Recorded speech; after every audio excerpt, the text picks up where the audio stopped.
This is the IELTS listening test.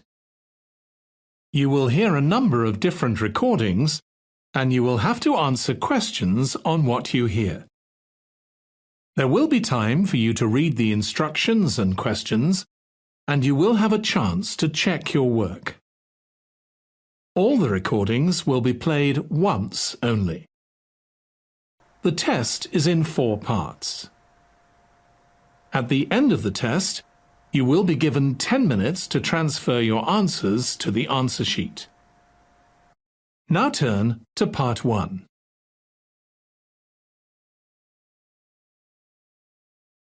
Part 1.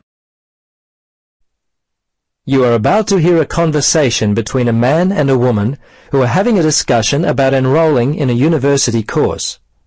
First, you have some time to look at questions 1 to 7.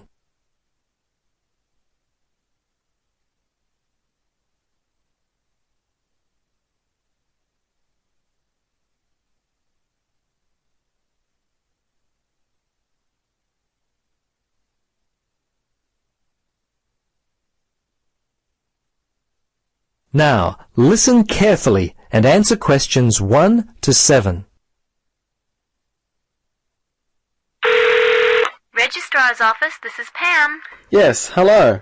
I'm calling about enrolling to study at the university. This is the right number? Yes, this is Mitchford University admissions. What would you like to know? Well, basically I need to know what I have to do to be enrolled as a student. You see, I'm currently studying education at another school. I've just finished my first year, but I'm not really enjoying it. I think I'm more interested in accounting. My dad teaches maths, so I thought it might be a good choice. Well, better than business anyway. Okay. Have you received a registration pack? No? How can I get one of those? Well, you've got to have one to register. You can enroll at the university at any time after you receive a registration pack. These are usually available from September for first-year and transferring students, and from November for returning students. On the basis of the information contained in the registration pack, you should attempt to make a firm choice about which courses to study before completing your form. I see. So I've only got a month to get my registration pack in. Can you send me one? Sure. If you are close to a high school, the registration pack and university prospectus are available from the Careers Advisor. Would that be helpful? Well, the closest school's too far away and I haven't got a car. Are there any other ways you can send it to me? Well, for prospective students who have already left school, the registration pack and prospectus are available from the university information line. But that might not be of help for you? No, not really. I'll tell you what. Why don't you give me your contact details and I'll send a pack out to you. At least that would be a start. Okay, sounds good. Right. Firstly, what's your name? Richard Dreyfus. That's Dreyfus. Your address there, Richard? Unit 12, 15 Sportsman Avenue. That's Sportsman, Mermaid Beach. 4554. And your telephone? Yes, I won't give you my home. Mobile's best. 0414. Hang on a minute, I don't call myself usually. I think it's 0414 658 339. Yes, that's it. Okay, now, do you have email? Yes, I do. It's Dreyfus, my last name, at igo. That's IGO.com. All lowercase letters, of course. Before you listen to the rest of the conversation, you have some time to look at questions 8 to 10.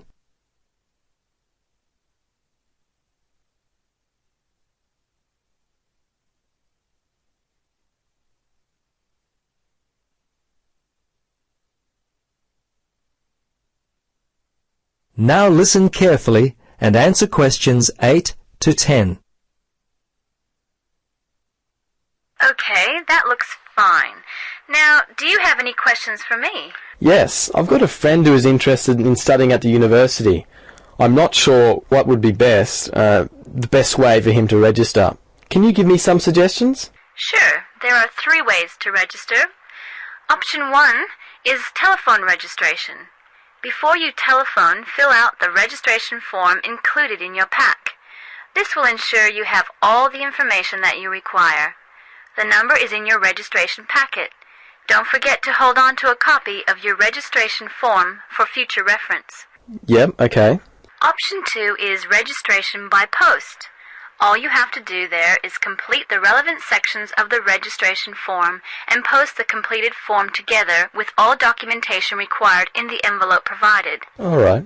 The third way is to simply come in. Visit the Student Information Center in the Information Services building, and your friend will receive personal assistance on how to complete his forms. Thanks very much. You've been most helpful. You're welcome. Good luck with your future studies.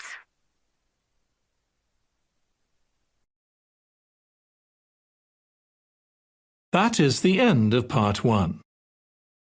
You now have 1 minute to check your answers to Part 1.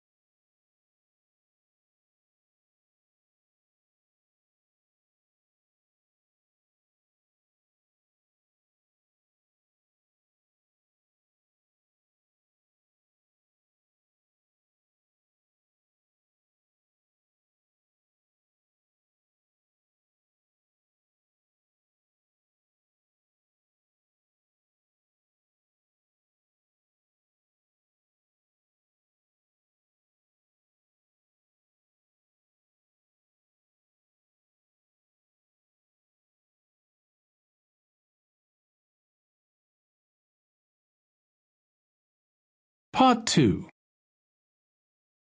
You will hear the organizer of a group holiday talking to the group before they arrive at their destination. First, you have some time to look at questions 11 to 16.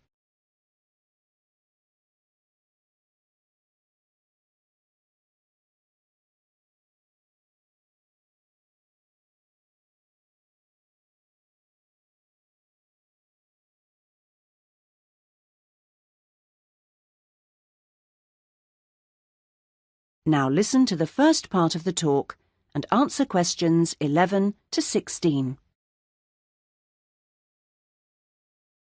Thank you, everybody, for your attention. I hope you're all looking forward to arriving at the town.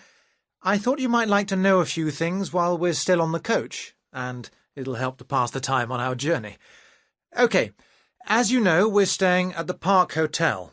It's comfortable and friendly. We're booked in for 3 nights.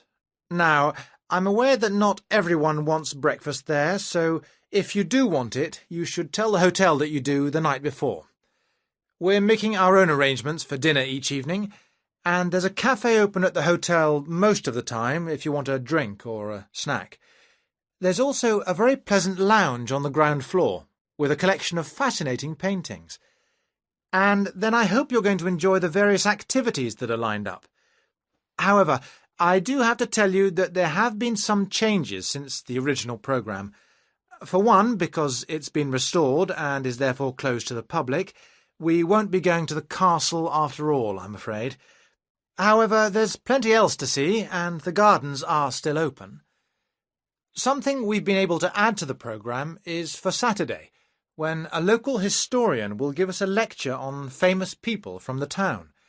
I don't know who that includes yet. So, to free up the time for that, we've made another little amendment and changed the trip to the antique show that was due for then on to Sunday. Actually, I think that'll make for a more relaxed programme anyway. We're leaving the rest of Sunday free for you to wander around as you wish. One place you might like to try is the art gallery, because it's got a huge display of old postcards. You can't really send them home to your family and friends, but it's interesting and sometimes funny to see what people used to send. Well, that's the lot on changes. Now you have some time to look at questions 17 to 20.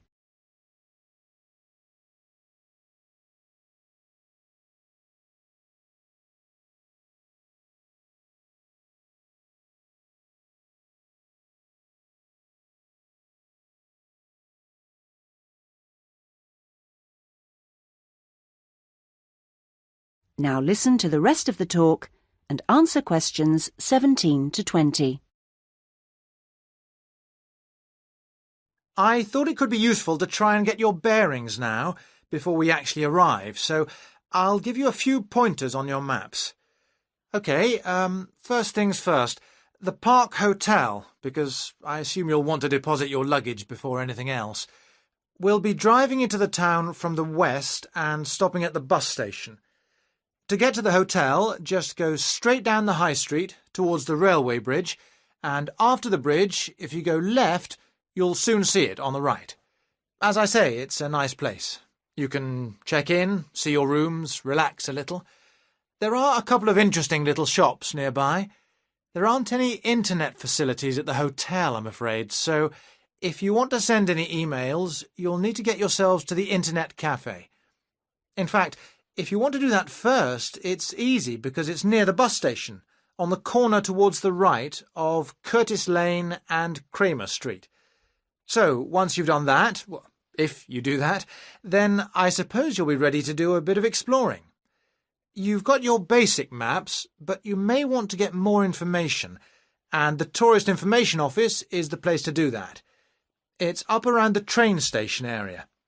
From the bus station, you could go up any of the streets to the left, Cadogan Road, Earl Street, or Duke Street.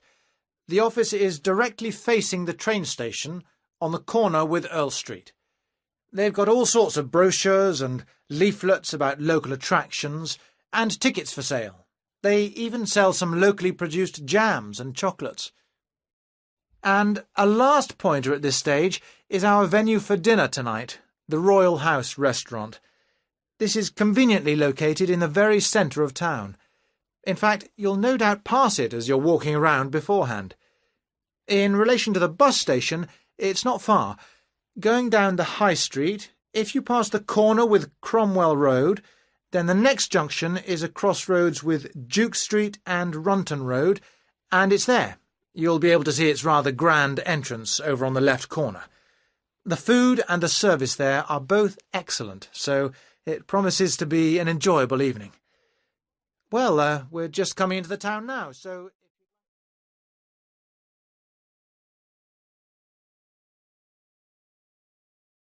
That is the end of Part 2. You now have 30 seconds to check your answers to Part 2.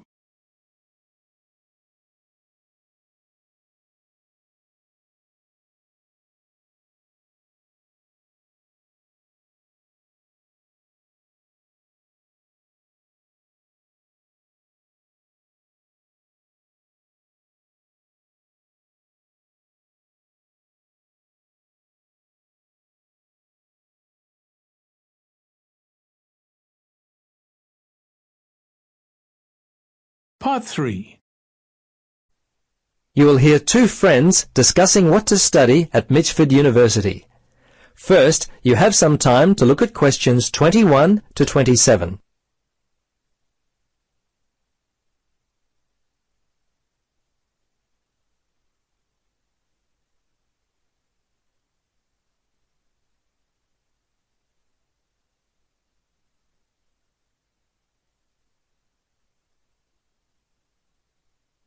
Now listen carefully and answer questions 21 to 27.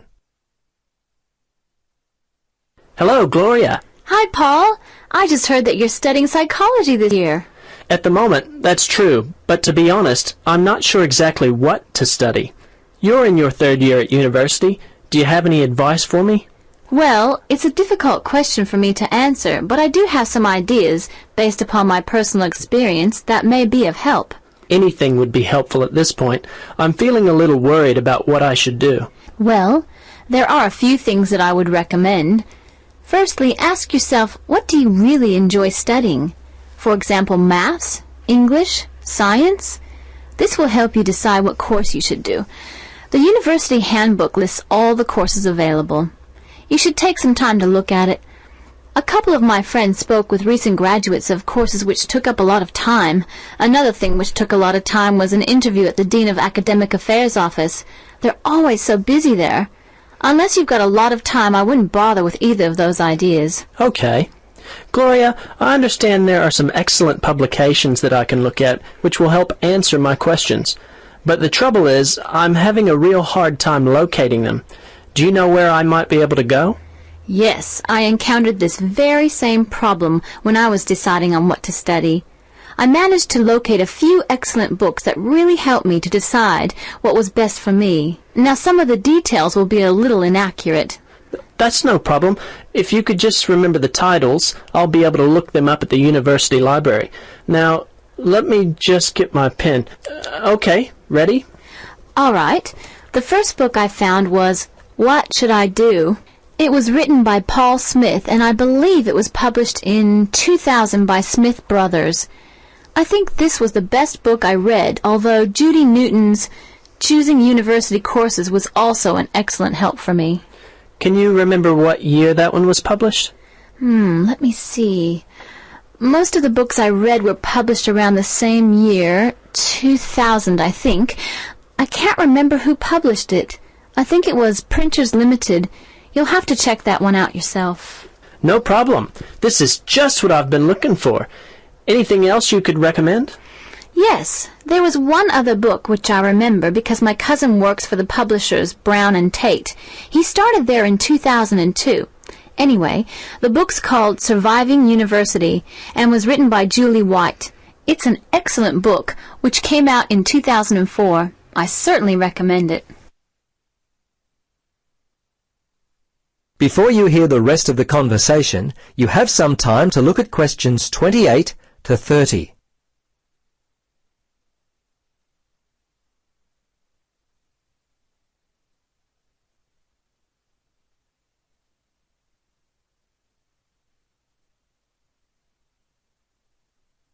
Now listen and answer questions 28 to 30. Gloria, this discussion has been so helpful. I wonder if I might ask one more question. Sure. What would you like to know? Well, I'm wondering why you finally decided to study psychology. Well, what helped me to decide was my interest in working with people. I think that's what you've got to really decide in your own mind. Do people give you energy or do they drain you of energy? I asked my friends what they thought of my idea, and most of them thought it was a good choice. Yeah, you know, I think my parents or family members who know me well would be a good place to start. I think if you like to research subjects, you might prefer to work by yourself. That could help you to decide what area you should study. For me, I like working with numbers, and I knew psychology involved a lot of this, so that also helped me to choose my course of study. The bottom line is you've really got to know what you naturally like to do. Once you work that out, you simply choose areas of study that relate to those things. Well, Gloria, I can't thank you enough for your time. Would you be interested in joining me for a coffee?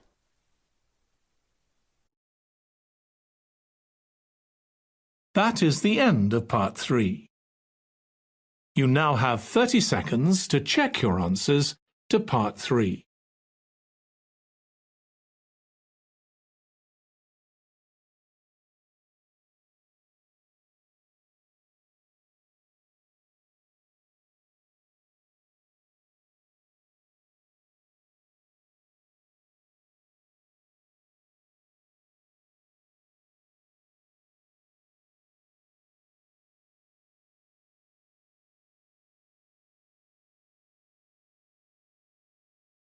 Part 4. You will hear a writer giving a talk about the different kinds of writing that the audience might want to try doing. First, you have some time to look at questions 31 to 40.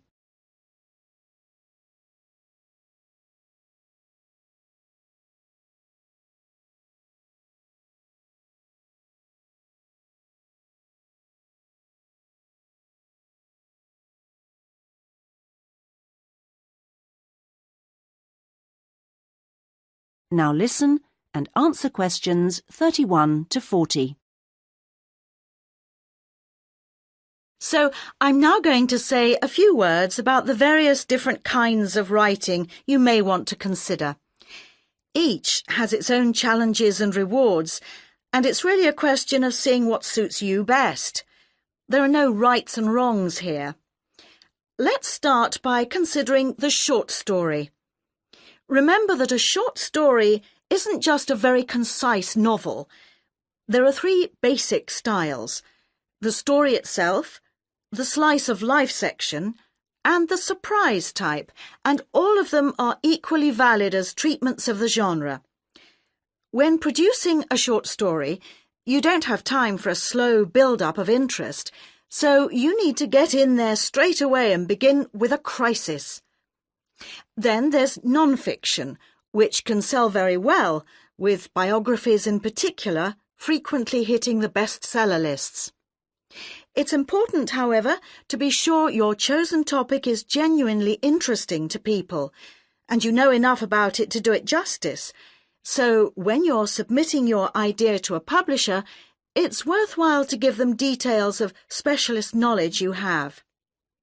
What about articles? Now, this is a very wide area, of course, going from the very learned and obscure to the populist gossip type. Articles based on giving advice are a proven area, and to give them a sufficient focus, you should produce your article for a definite market.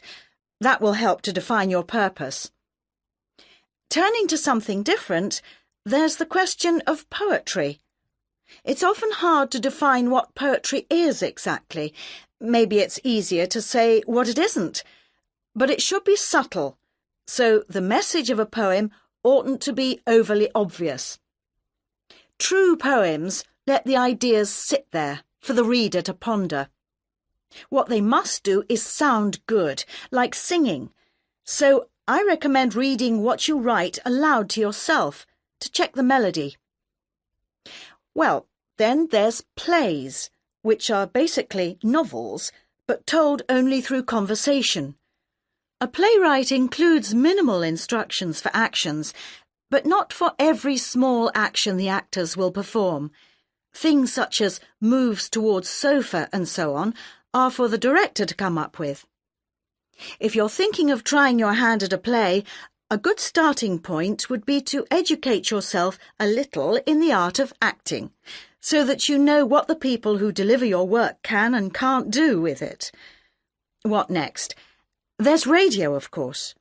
Radio uses an enormous range of material, and the BBC Writing for Radio Handbook contains information about all of this. To begin with, I suggest regional stations for sending your stuff to. The competition for national radio is extremely high. OK, another interesting area is children's literature. Now, very few, if any, children's books are published without pictures, but this doesn't mean that you, as writer, have to draw them. That's for the illustrator. What you do need to do is be clear who you want to write for. So fix on one age group, and then aim your stories at that.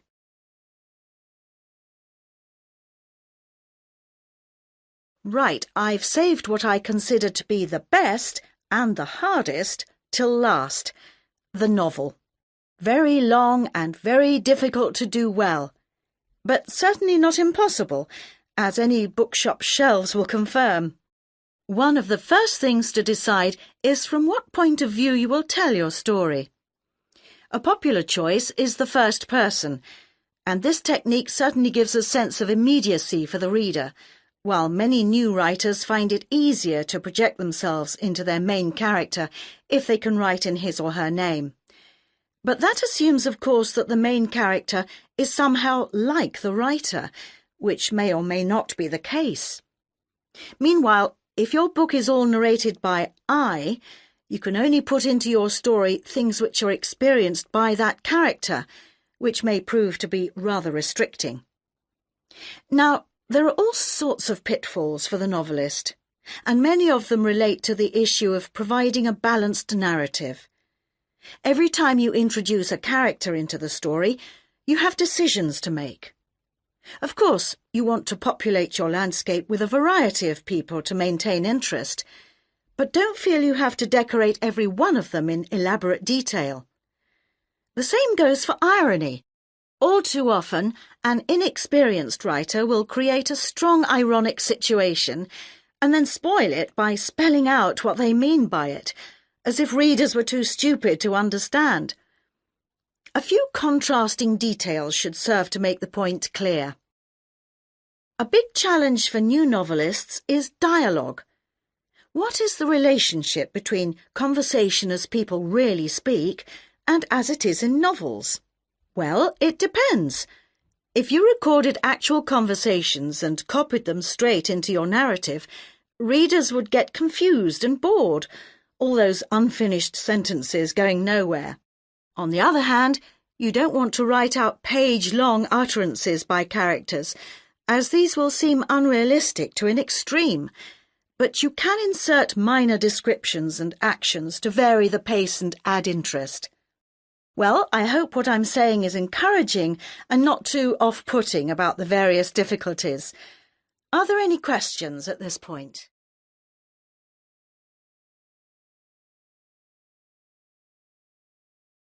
That is the end of Part 4. You now have 1 minute to check your answers to Part 4. That is the end of the listening test. In the IELTS test, you would now have 10 minutes to transfer your answers to the answer sheet.